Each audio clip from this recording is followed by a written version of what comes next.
Hi, and welcome to Great Getaways. On today's show, we're going to take you to one of the most beautiful regions in the country when we travel to Michigan's Upper Peninsula. We'll be starting in the city of Sault Ste. Marie and following the waterway, the St. Marais River and Whitefish Bay. And we're going to take it all the way up to the Whitefish Point Lighthouse. A lot of stops along the way, a lot of fun, a fall show I know you'll enjoy.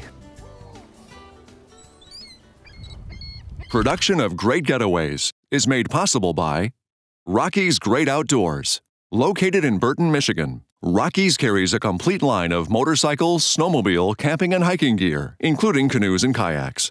State Building Company, serving Mid-Michigan for over 50 years, with quality windows, insulation, roofing, and siding, including complete residential and commercial remodeling. Forward Corporation, operating over 30 complete convenience centers, motels, and restaurants across Northeast Michigan. Our guide for this week's adventure is Linda Houth. Linda is the director of the Sioux Area CVB. We've known Linda for a long time, and we knew this would be a fun time for all, with her as our escort.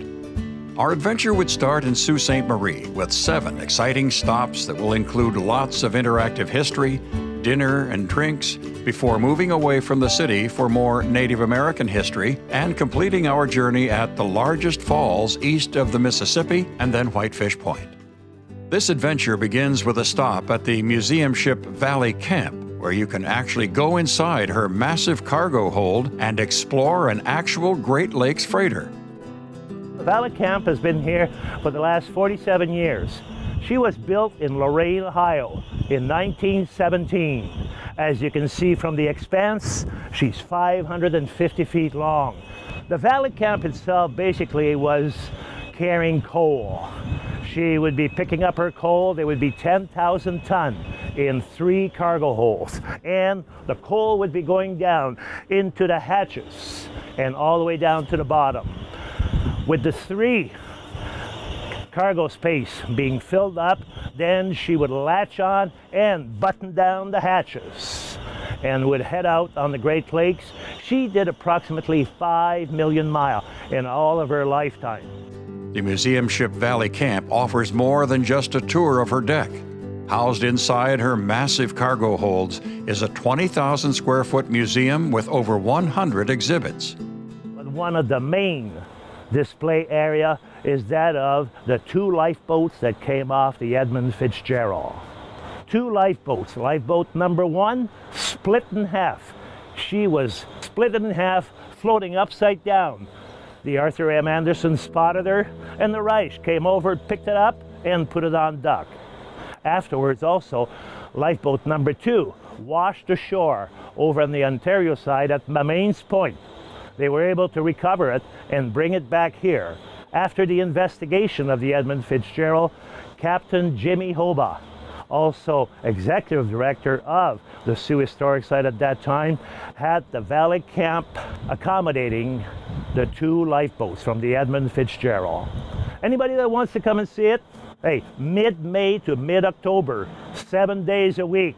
It is the greatest and the biggest of all of the museums on the Great Lakes, and it's a place to see when you're in the Sioux.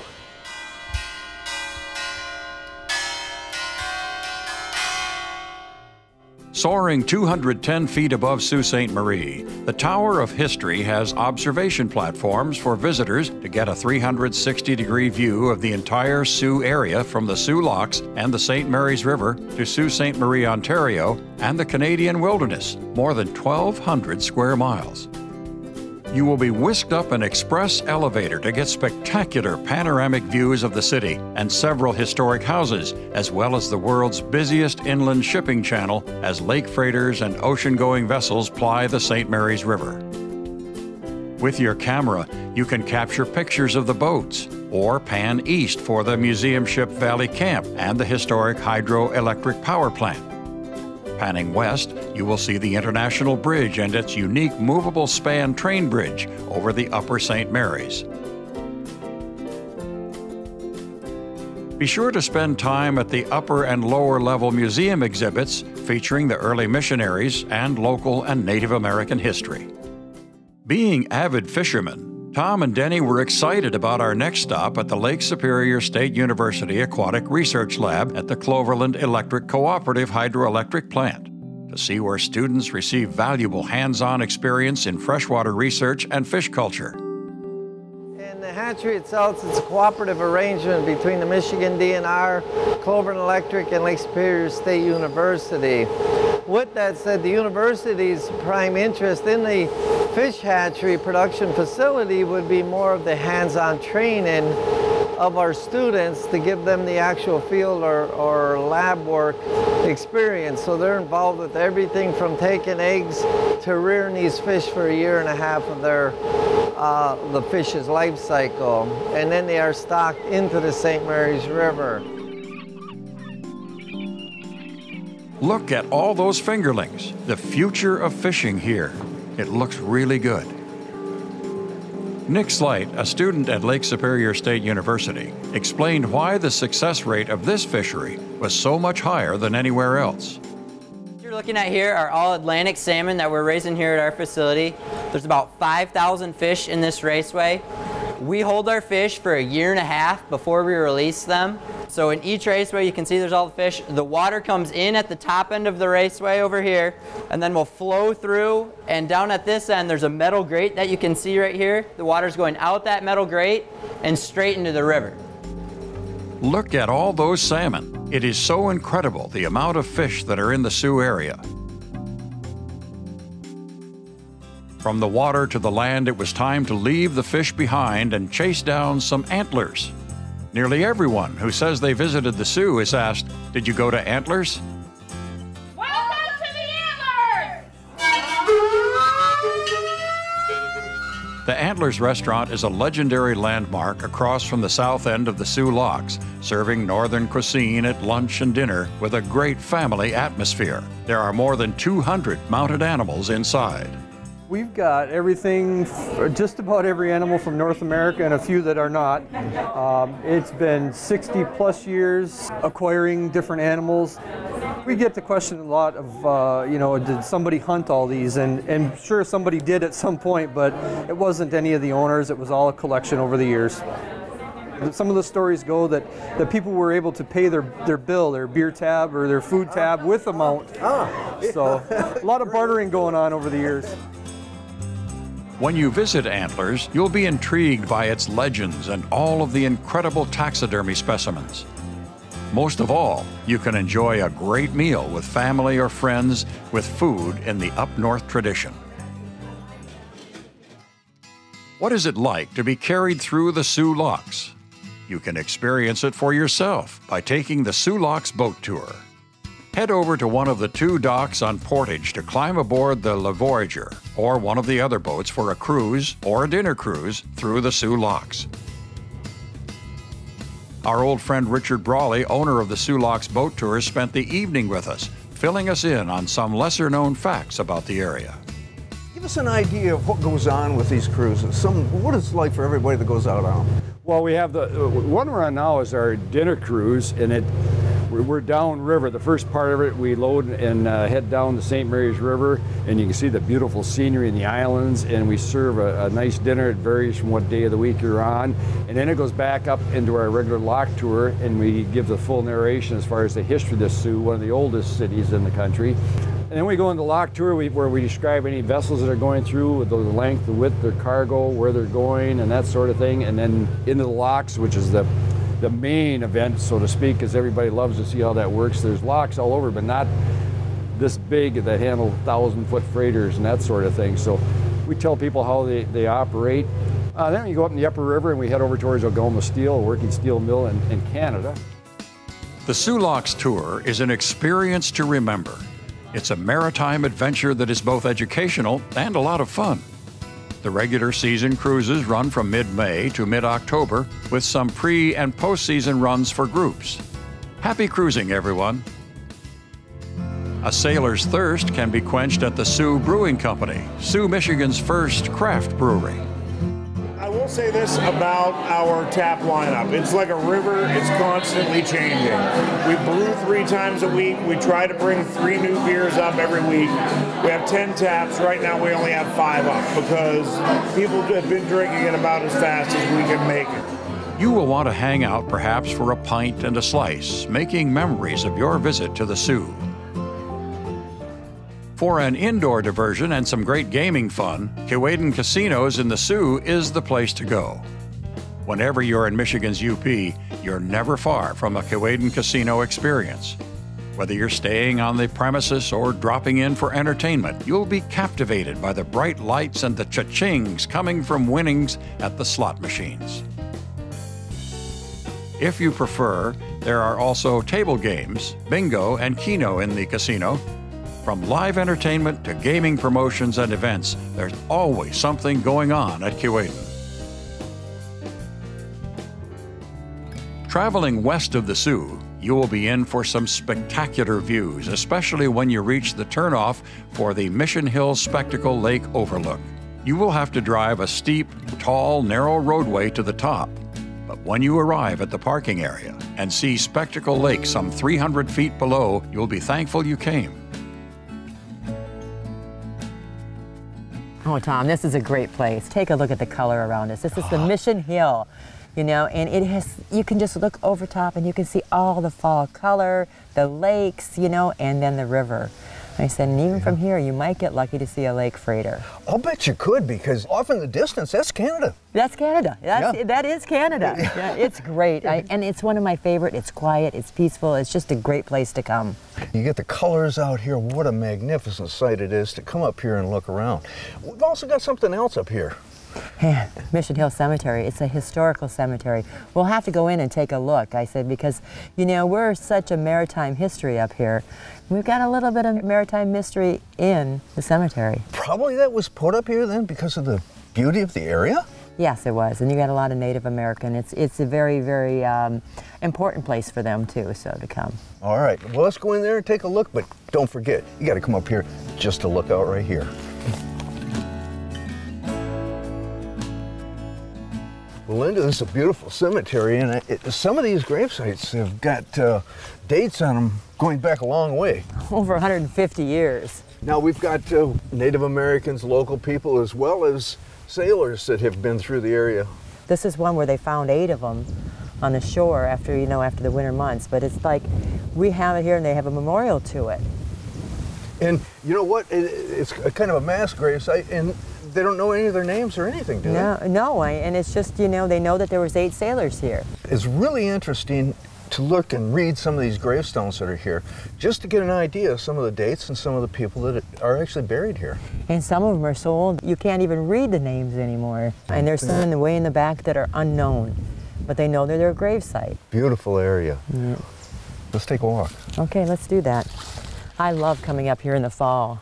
I say, you know, it's so peaceful and quiet. You hear a little rustle of the trees. Along Lakeshore Drive and Bay Mills is a more ancient old Indian burial ground. Well, this is an area that's sacred to the Native Americans, and because of that, it's closed to the public. But you can come up here along the fence and view into the cemetery itself. You notice all the little huts that are out there, and that's how they used to bury them.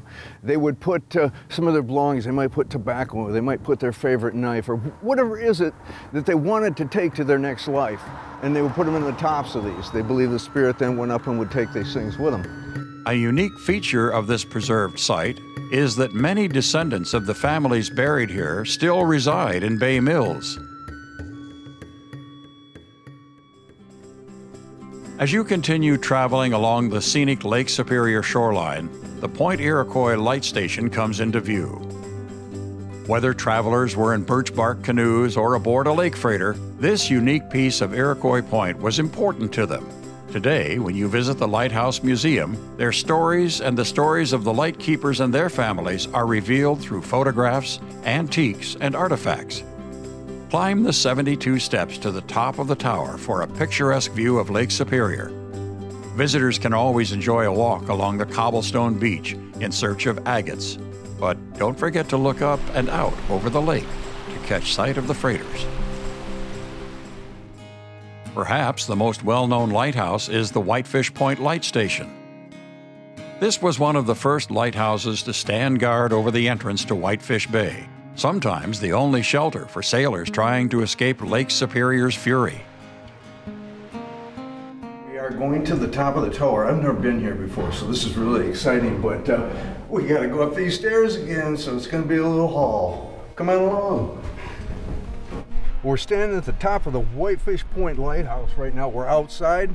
We're looking around. We got a beautiful day. Thank God for being up here. And I've got Terry with me, and Terry is the manager for this area right here. Right. And maybe you could tell us a little bit about it and some of the buildings that are here and what its future is going to bring. Well, we're located on the historic property of the Whitefish Point Light Station. So originally there was a lighthouse establishment here, and then later on in the 1920s the Coast Guard added a rescue station. So some of the other buildings were from the 1923 Coast Guard rescue station that was here. Now, I understand there's a lot of shipwrecks out here. One of the reasons the lighthouse is here to begin with is how treacherous it is. That's exactly right. The lighthouses were put here to prevent shipwrecks, and then the life-saving station was put here to rescue people from shipwrecks.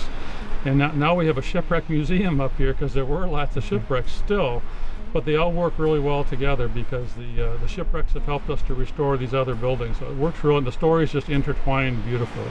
And these are the kind of stories, though, that people can learn about in the museum? Correct.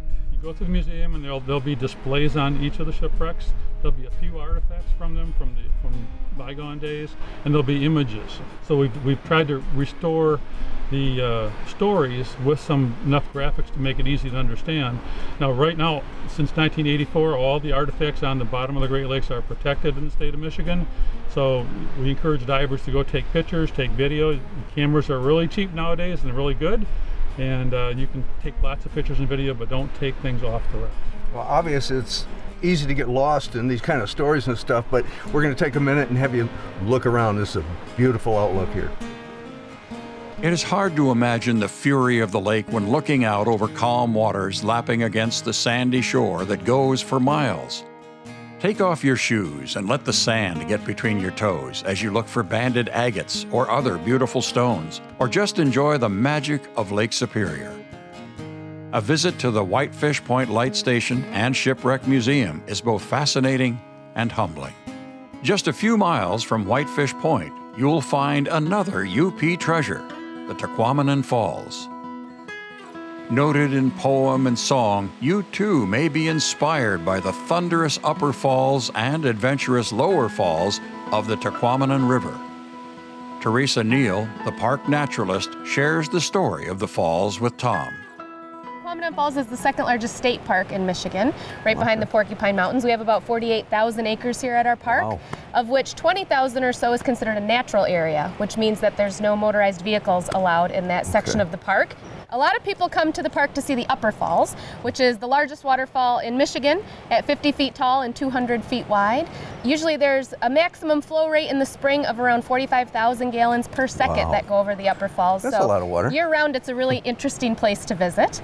At the Upper Falls, it is considered to be a climax or an old-growth forest, and what that means is during the logging days of the 1880s, it was not harvested. So the lumberjacks of the 1880s to about 1900 in the eastern Upper Peninsula did not harvest the Upper Falls area. However, we did get an invasive species on our beech trees about 10 years ago, and so we did have to cut some of the big old-growth trees in the Upper Falls, unfortunately. Just the American beech tree. We have beech bark disease at the Upper Falls.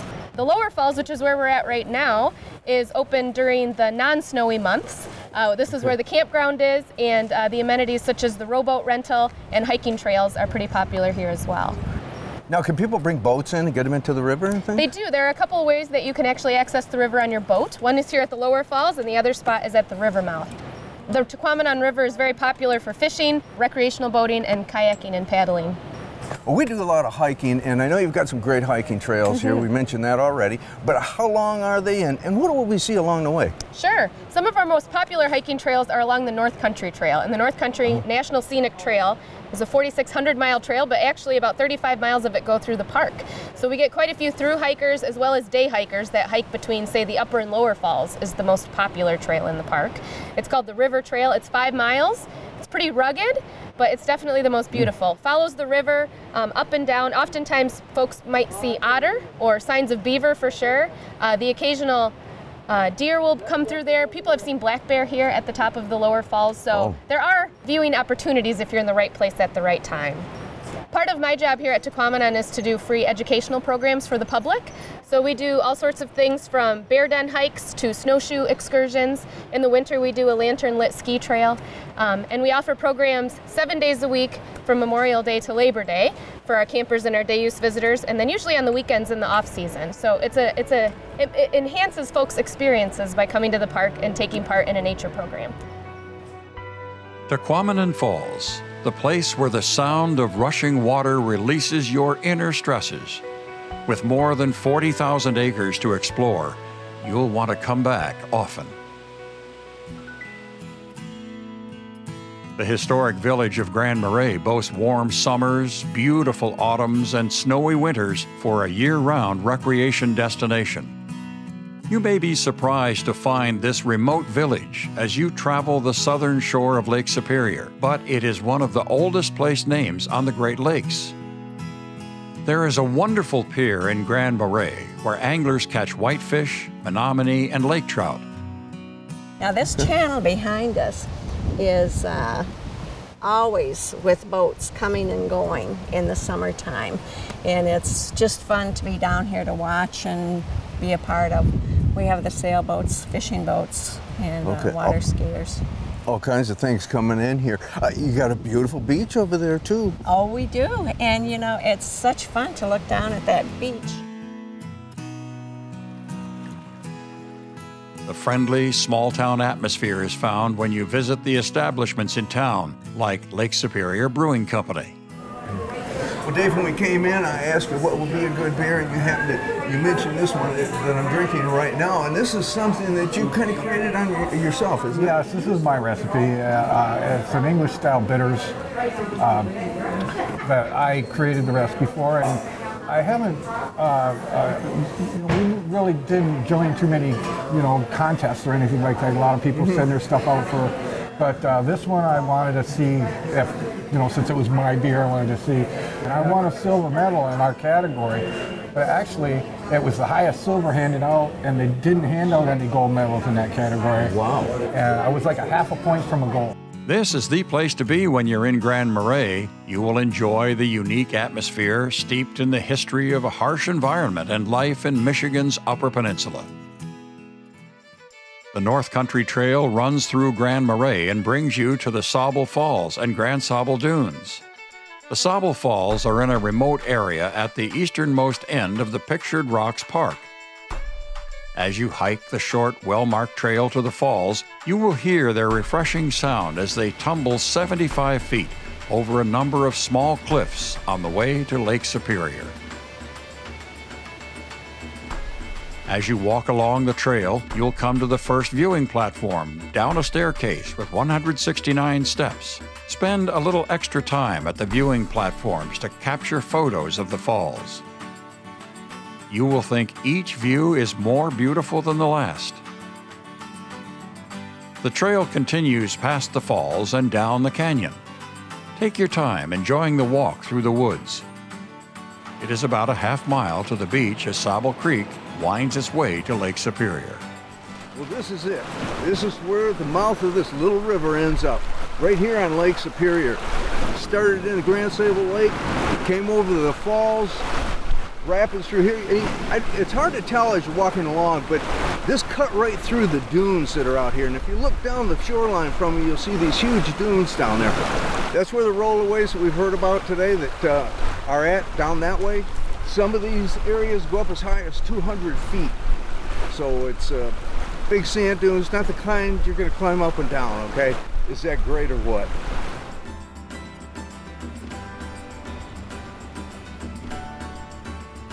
If you would like to learn more about the Sault Ste. Marie and Eastern Upper Peninsula after watching today's show, order a free information packet from the contact information on your screen. A free DVD will be included. Also, let us know what you thought about today's show by visiting our website and filling out the form.